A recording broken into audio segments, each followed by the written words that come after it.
The James Show Podcast. We're starting off today's show on a good note here. Fantastic note. Do you remember, were you here yesterday when the show started? I almost fell out of my chair because Mike Trainer brought you the story of Midland Legacy. They were having the vote last night now to change their name, on whether or not to change their name back to Midland Lee, Robert E. Lee. Got good news here. They voted to restore the old name. What? We actually got a culture war victory here? Holy crap. Are we turning back the tide of wokeism and now we all admit it's gone too far and we're actually doing something about it? Not just griping to random tall guys on the radio? No? That is fantastic. Because as it stands, there's been a handful of schools that have already had their name changed. And if this story echoes familiar to you, because it's probably more familiar to you than you might realize. I know in my close, I grew up not in a town, just in the middle of nowhere, but the nearest decent sized town is Tyler, and they had changed their name, about the same time as, I don't know if that's breaking news, but this context means everything. Both Midland Lee and Tyler Lee and a few other schools around the country all managed to change their name around the same, time span in just a couple of months. Now, let's all go remember back. Well, when did this happen? See, I don't know, 5 years ago. What was that? Let's see. I guess that would be 2020. And they were changing it around August of 2020.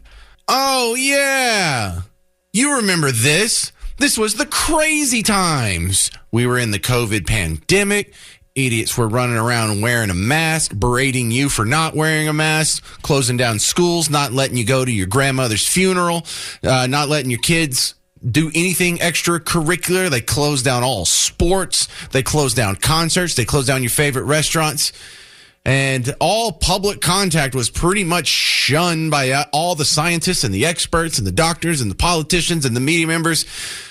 Unless you wanted to argue and protest against Whitey. Then it was okay. Then it was, y'all go out there and for every weekend this summer, y'all can just have the summer of love, and you can throw bricks through windows, and you can set cars on fire, and you can loot stores, and you can kill people, and you can beat people up, and you can rope off part of Seattle, and we'll call it CHOP, and then we'll call it Chaz. And it was through all this where the schools were closed, so school boards were just sitting around trying to deflect from criticism that they're not doing their job. So what can we do? They had nothing else to do.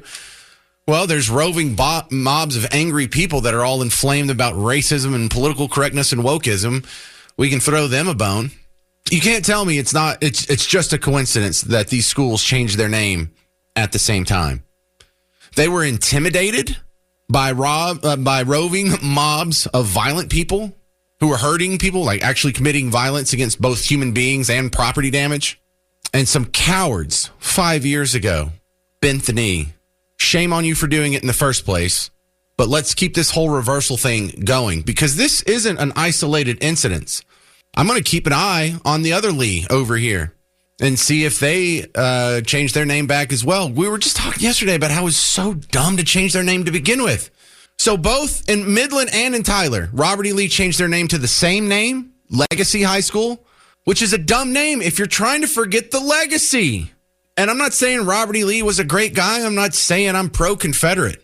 I'm saying, who are the people that go through and rewrite history? Who are the people that go tear down statues? Who are the people that, whether it's angry Antifa people tearing down statues of Thomas Jefferson because he owned slaves, or BLM people tearing down statues of someone because they own slaves, or it's the Taliban blowing up old statues in Afghanistan because, well, that's for the Buddhist religion and we can't tolerate that.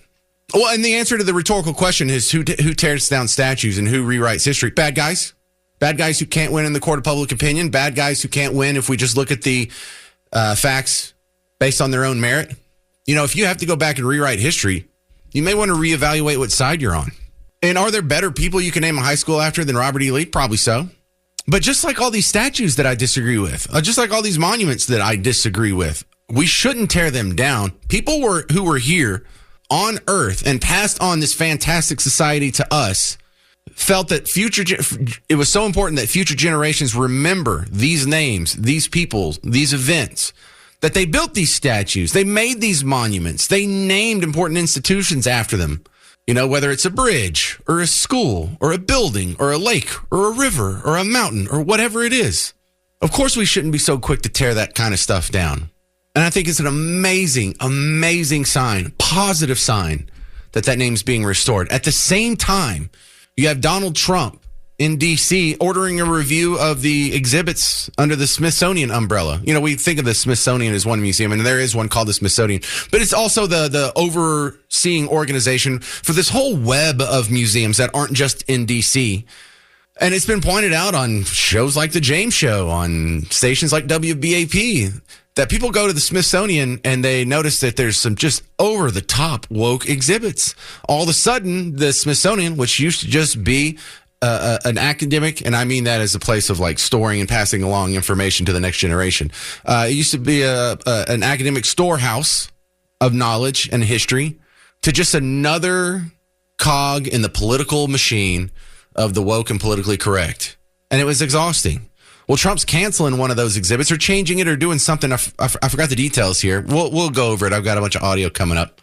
But he's also ordering a review of what the heck else is going on that is just quite obvious, not preserving history, but rewriting history for a current political purpose.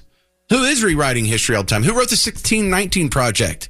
Who did that? Who's tearing down statues and who's trying to put them up? And what side do you want to be on? Do you want to be on the side that tears down statues? Do you want to be on the side that puts them up? You want to be on the side that honors and remembers our history, or the side that rewrites it or shouts it down? All right, we have a couple of stories that may not sound like they're connected, but they're definitely they're part of the same cultural groundswell we're seeing here. On the national level, Donald Trump is ordering a review of Smithsonian exhibits to squeeze out and filter out some of the terrible, woke, politically correct political activism that has seeped in over the years. And then here on the home front in Texas, we had a big high school, Midland Legacy, return to the old name, Midland Lee, in a vote that just happened last night. Will other schools follow suit? Here to make some sense of it, James Varney from Real Clear Politics. And we seem to be seeing the pendulum swing the other direction in the culture war, Varney. Yeah, it does. I mean, I think some of it's sort of a head scratcher, right? Like it's one of these things where you understand the strategy, and certainly I get where President Trump is coming from, but you wonder, at least I do, about some of the statues and things like this that they talk about restoring. I don't really get that, because we know that they targeted a lot of American figures and heroes after the Summer of Love. And I'm not sure, for example, that the Confederates are the first ones we should be bringing back. So I find the tactics a little odd, even though I get the strategy. Yeah, well, it's also, I mean, you agree that there's a connection there, though, right? Restoring? Yeah. Okay, yeah, because I do. They were talking also about taking down things like, and I think that they did in some cases, take down statues of people like Washington and Jefferson. I know there was a big talk about taking down the statue of Teddy Roosevelt outside the Museum of Natural History in New York. But I don't know that we have to, for example, in Arlington, which we know started because the Union Army took over Robert E. Lee's grounds and started burying the war dead there. I don't know that a Confederate thing is the first thing we got to put back.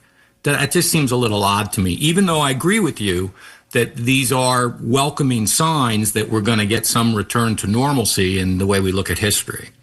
Yeah, and I agree that that's not the first thing that should come back. But if you're the people of Midland, that's in your backyard. That's about all you can do is restore what was changed in your backyard. And I don't see Trump running toward that. But I do love the juxtaposition here of people who are complaining about Trump wanting to rewrite history. Excuse me, who's the party of the 1619 Project? Right. And of course, that was not good history. Some of the top historians in the country, James McPherson and Gordon Wood and others, came out and publicly said that this is sloppy history. That's not worthwhile. But it had taken root. You see things like that in curriculums now in elementary and middle schools around the U.S.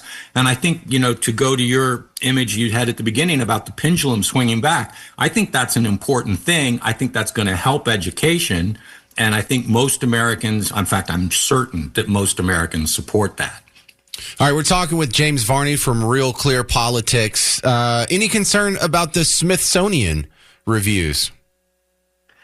I haven't been to those museums in a long time, so I would have to sort of look. I know that the people running places like that in Washington have become increasingly woke. We know that Washington, D.C. is a very liberal, solid, democratic city.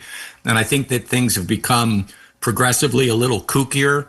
And I've talked about this with other people at Real Clear. It all comes down to a matter of perspective, right? Like if Trump was going around saying we should get rid of the Native American and the American Indian part of the Smithsonian, that would be nuts, right? And that would be crazy. But people act like that's what he's doing when he just tries to temper some of the probably overkill or way we've gone overboard on some of these things over the last 15, 20 years. So no doubt there's room for improvement in some of the exhibits at the Smithsonian, but I couldn't sit here and tell you exactly which ones. All right, James Varney, we have what may be an important summit coming up on Friday between Trump and Putin in Alaska. I feel like this could be something that is written about in the history books, like the Paris Accords or the Versailles Accords or whatever. Or also, it could be remembered in history as another Reykjavik moment where Reagan walked away after, a few minutes. And what do you expect coming up this Friday? It's funny. I thought about Reykjavik, too, like you just said it. You did? Why are you always having it in these weird locations like that, right? Like, why don't you have it somewhere nice? But in any event, I hope it's not remembered like the Munich Accords. I think that we've seen Trump doing a pretty good job on the world stage on these things, right? Like Azerbaijan and Armenia. Do I have that right? Those two countries yes. that he just brokered a ceasefire and a peace, and most of the world didn't even realize they had been at war all these years. And I don't know if he's going to get Putin to understand that he's in a no-win situation, right? It's never going to end the way Putin wants it to end. But there's no way we can get inside Putin's head and know if he's going to be willing to do that. And then Trump, as we know, loves to try to play hardball, right? Like we see him come out in negotiations always with like this crazy number, knowing it's not going to be that number, but that's where you start. And I hope that Putin is at least I hope that Putin wants this to be productive and doesn't look at it as just something that's going to maybe burnish his image a little bit. And if he does, then I think we might see something really positive come out of it. Well, I would also like to point out that if he's following the playbook, I think he is. What he's going to be doing for the next 48 hours leading up to the summit is saying nice things about Putin, softening the ground before you plant the seed and, buttering him up. And that's part of the strategy. Before you sit across the table from someone, you want to be seen as a friend, a friendly person, not an adversary to be fought against. And I see him setting the table for that just based on, what we've read in business books. Well, of course, he's also a Russian asset, James. We've yeah, right. Heard that's that right. For all these years. Absolutely. Total Russian asset. Everyone knows it. I know it. You know it. Believe me. All right. That's going to do it for our time. James Varney, where do we find your work online? At www.realclearinvestigations or realclearpolitics.com. James, we don't have to say the www anymore. We stopped. No, am I dating myself there? I'm sorry. We stopped saying that in like 2015, sir. Everyone knows there's a W. Anyway, I'm just giving you a hard time. It's the great James Varney, Real Clear Politics, Real Clear Investigations. Thank you, sir. Coming up next, I want to hear your thoughts. And my last guest was making a solid point of nuance there. It's not that we're great fans of Robert E. Lee. We're just even lesser fans of rewriting history. Previous generations named these people, named these schools after these people because they thought it was important. They put up these monuments because they thought it was important. We don't have to agree with all of it, but we also don't have to go tear it all down. And I mean, there's so many angles on this. Number one, one that I like is, being associated with this group of people, the Confederacy, being associated with this group is now unacceptable in current terms. Why is that? Are Confederates these days bad people? Are they running around killing anybody or starting any wars or committing any crimes? No. So there's still a stain of being a Confederate 150 years later. Why doesn't that apply to the Democrat Party? Because I like to frame the Civil War on ideological grounds. Because it wasn't necessarily the North versus the South. There were people in the South, many of them, that volunteered and fought with the Union because of the cause behind it. There were a few people that did the opposite. So what it really was, it was an ideological war, not between the North and the South, but between the Republicans and the Democrats. Republicans won, Democrats lost. If it's unacceptable to be associated with the Confederacy in 2025, why is it okay to be associated with the Democrat Party, the political party of the Confederacy, the political party of slavery and Jim Crow and the Trail of Tears and internment camps in World War II and putting a Klansman on the Supreme Court and watching Birth of a Nation in the White House? One pattern you may have picked up on before is so many of the complaints, whether it's in the 1619 Project or Critical Race Theory or whatever shows on MSNBC, you're not complaining about American history when you talk about these things. You're complaining about the history of your own party, ironically speaking. And so it's with that beautiful context, I want to play you how the local TV station there, News West 9, reported on this just last night. It was tough for this girl. That's right, Cameron. It was definitely an eye-opener. After a 4-hour verbal battle and 50 people voicing their opinions, the school will return to its original name, Midland Lee High School. This is Robert E. Lee, a Confederate general in the Civil War who fought to preserve the institution of slavery, and a name that causes controversy decades later. Everyone is going to be kind and have the opportunity to speak their mind and their heart. Are we clear? This time is over the name of this school, leaving parents, teachers, students, and alumni divided in Midland ISD. This is not about a Confederacy thing. This is not a race thing. This is about family. This is about our history. This is 61 years of traditions and athletes and academics. Some people support the tradition and history, while others are against the name they associate with racism and slavery. I was appalled to know that they had romanticized something that was so horrible for so many of our nation's citizens. And hundreds came out to Bowie Fine Arts in Midland Tuesday night. Midland ISD held a special meeting to discuss the controversial name changing. The original name Robert E. Lee High School was changed in 2020 to Legacy High School, following debate over its Confederate associations. I don't know, following months and months of violent protests and things catching fire and people being angry and spray painting and vandalism. But yeah, go ahead. And no, we were just concerned. It was a debate about the name, totally. There wasn't violence and intimidation and roving vans of criminals forcing the issue. No, just a coincidence. 800-288-9227. This is Al and Azel. You're on WBAP. Yes, my deal is people don't realize the history. The war was fought over states' rights. It wasn't fought over slavery. It was fought over states' rights, over the federal government rights. And people don't know their history because they are ignorant. And they have been led down the wrong direction. Well, look, it was over states' rights. It wasn't 100% over slavery, and it wasn't 100% over states' rights. So in the state right that was being violated, it was slavery. So there's an overlapping of the two. But Al and Azel, you may change your mind a little bit, or at least tap the brakes and allow for a little complexity and nuance in there. If you read the secession statements from the states, have you ever read the secession statements? This is the statements that the state legislatures put forward when they voted to secede. Did you ever read those? I have read a lot of stuff, and I was taught the real history.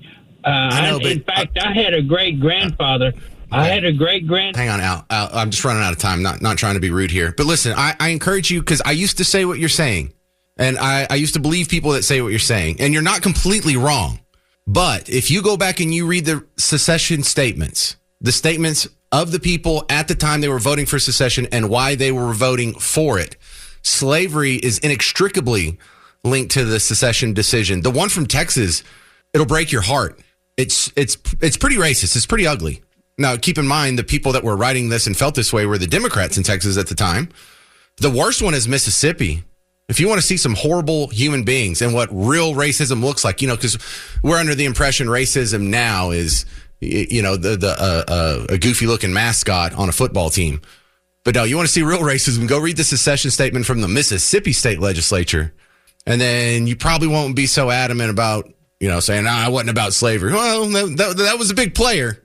But that doesn't make you wrong in other avenues. It's the secession statements. It's Google it. It's a pretty quick read. I want you to read the Texas one, so you know what happened in our own backyard. And I want you to read the Mississippi one, the one I think was probably the worst. All right, more calls coming up next. What do you think about these schools? Should they keep changing their names back? Because if they were going to be changing names back, I have a couple of suggestions as well. Like, can we start calling it Wet and Wild again? Can we do that? And I still call it Texas Stadium. Whatever AT&T Stadium, Cowboy Stadium, whatever it was in the meantime, I still call it Texas Stadium just on accident. Midland Legacy, the famed historied high school over in Midland, just voted last night to restore the old name, the evil Midland Lee. Oh, it's so scary to have that name associated with your school. We just went through most of our lives not even noticing it, not even caring. But this has been something that has been bothering us since when? When do you think this all started? No, Garrett, not 2020.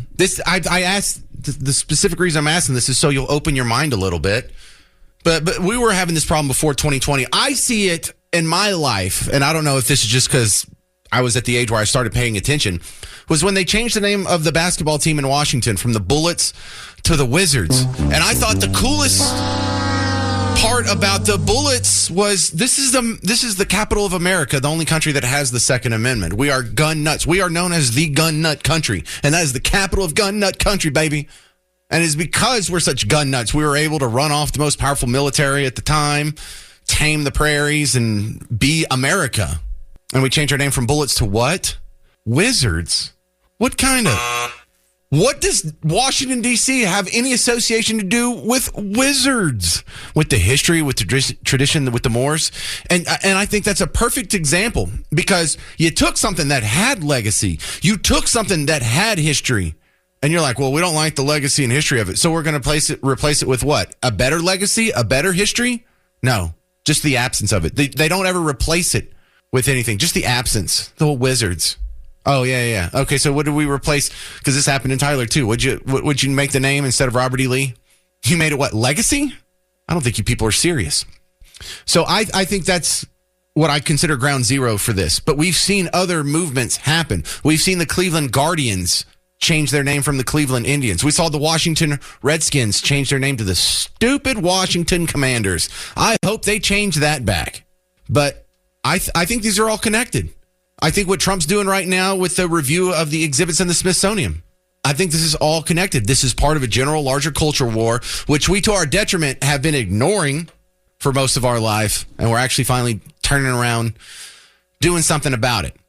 Now, when Trump wants to say he's going to review some of the exhibits at the Smithsonian to make sure they're not too anti-American or too woke, what's that going to be treated as? Oh, yeah. Trump's rewriting history. It's what fascists do. Let's also remember what... I'm sorry. This is David Axelrod on with Anderson Cooper last night. Let's also remember what the Civil War was about. I mean, the statues he wants to restore are people who are fighting to retain slavery, and that is just a historical fact. You know, this has just kind of a Soviet feel to it, a Stalinist feel to it, that you just, you take over cultural institutions and historical institutions and you try and rewrite history. But as you pointed out before, Anderson, this is a president who is rewriting history every day. Okay, now a few minutes later, in a couple of segments, it's going to be a new show, and it's going to be the roundtable one where it's 5 liberals and Scott Jennings, and he just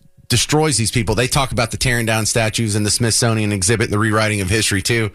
And he just dunks on them so beautifully here. One of the things about Trump is that he forces people to think about politics in areas that they've never thought about politics before. Most Americans never thought that the president of the United States would have their hand in Smithsonian exhibits. And he is doing that right now. And I can't think of a single good reason why. Yeah, the last time we sort of talked about the changing of historical exhibits was when all these angry mobs all over the country tore down historical statues all over the place, and the people who seem to be angriest about the Smithsonian review were cheering that on. So I agree with you. Occasionally, parts of our society do look into those statues in museums. And so, no, they didn't look like they were putting them in museums when they were tying ropes around them and dragging them down. God, I want that job so bad.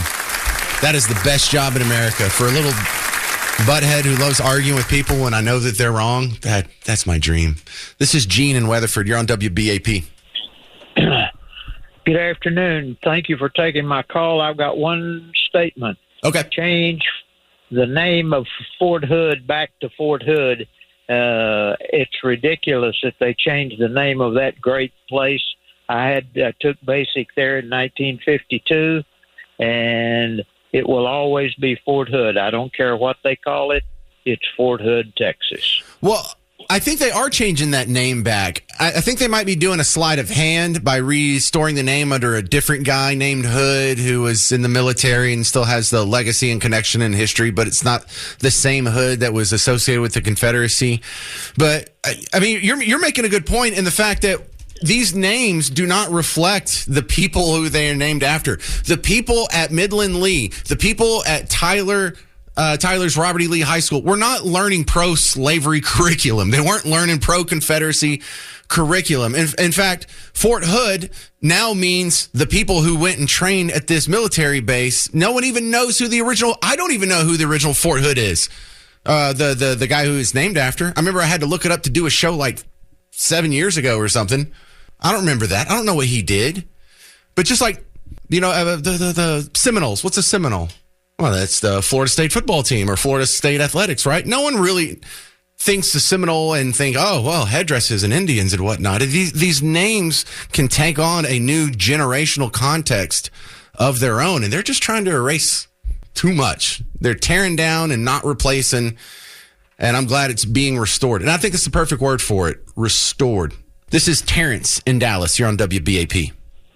Hey, I keep hearing about, you having a conversation, especially when you mention the Democrats and Republicans and how we now okay with the Democratic Party. But you keep failing to talk about Reconstruction and how all those Confederates went over to the Republican side. So in the new state of current affairs of government, your Republicans are the same people that you're trying to chastise the Democrats for wanting to be. Then when you got the name for the hang on, can we start with that point? So you're a fan or a proponent of the switch theory. The parties switch sides at some point. So it's not a theory. It actually happened. Okay, so when did that happen? It happened during the Reconstruction era. Okay, so when the Democrats were filibustering the Civil Rights Act of 1964, how does that fit into your theory if they had already switched? So the Democrats filibustering in 1964, the Civil Rights Act. So we understand that did happen, but we also understand that it was under the Democratic Party that the Civil Rights Act actually happened. And so when we look at those and you go back and try to cherry pick and not tell the full history, which is the problem when you jump over to when you have the situation where Trump is talking about going through, looking at things that are anti-American in the Smithsonian and African American Museum and other things alike. Well, why are you trying to go back and rewrite the history instead of just telling the complete history? Well, because people like you think the party switched during Reconstruction. The Democrats were the party, and not just of Reconstruction, but of segregation and Jim Crow and Plessy versus Ferguson and basically every negative civil rights against, racially speaking, against minorities that there was all the way up until the 60s. There was no big switch in Reconstruction. So there was no such thing as the Reconstruction Act where everybody switched over, and all of those people that were Democrats switched over to be Republicans. That didn't happen, is what you're saying. No, I didn't say there wasn't any instances of some people switching sides, but generally speaking, the Democrats were the party of slavery, of Jim Crow, of the KKK throughout the 20th century. The Republicans were never the party of the KKK. The Republicans were never the party of segregation or Jim Crow. Well, you know what? We're going to agree to disagree on that, and I appreciate you taking my call. Yeah, hey, keep looking into that because someone sold you a bill of goods and it fit in nicely with your existing worldview, so you have a little confirmation bias going on. But when you go look at when we did vote on the 13th and the 14th and the 15th Amendments back in Reconstruction, that set a template there that was followed up through the 60s, and they were filibustering the Civil Rights Act that were trying to be passed in the 50s. They did it in 1964, and we did have a Democrat president that signed them into law, LBJ.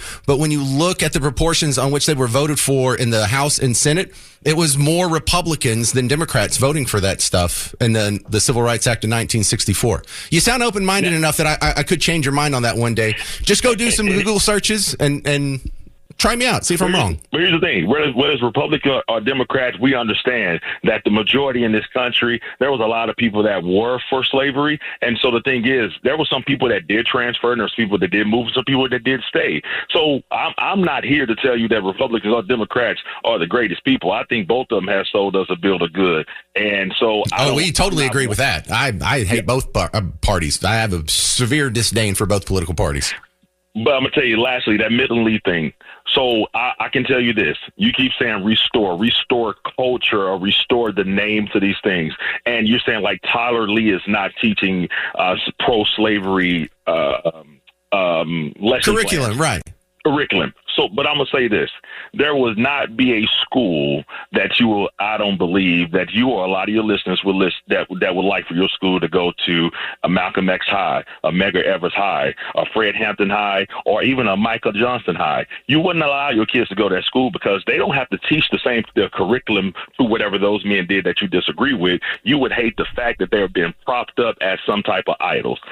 Yeah, but I could also come up with examples like I wouldn't mind if my kids went to Clarence Thomas High. It wouldn't bother me if my kids went to Thomas Sowell High or even Lieutenant Colonel Allen West Middle School. You know, it's as a black man, I don't want my kids going to Thomas High because I have a whole bunch of disagreement with that. But Clarence Thomas High? Yeah. Clarence Thomas High, yeah. But you see how you just cherry-picked that? What I'm talking about is people who fall for the Confederate, and one of your last callers said, well, they were fighting for states' rights. States' rights to do what? I know, slavery.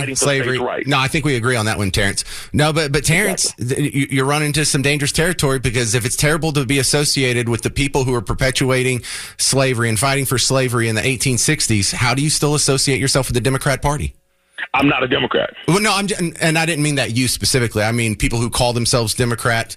And the answer to that was, well, they have to subscribe to some sort of magical switch theory. And I always enjoy having that conversation because I get different dates from a lot of different people when I ask. And so you said Reconstruction. I think that's pretty easy to disprove. But let's continue this conversation on a future show, Terrence. We definitely will. I appreciate it. All right. I appreciate you calling in. The James Show Podcast.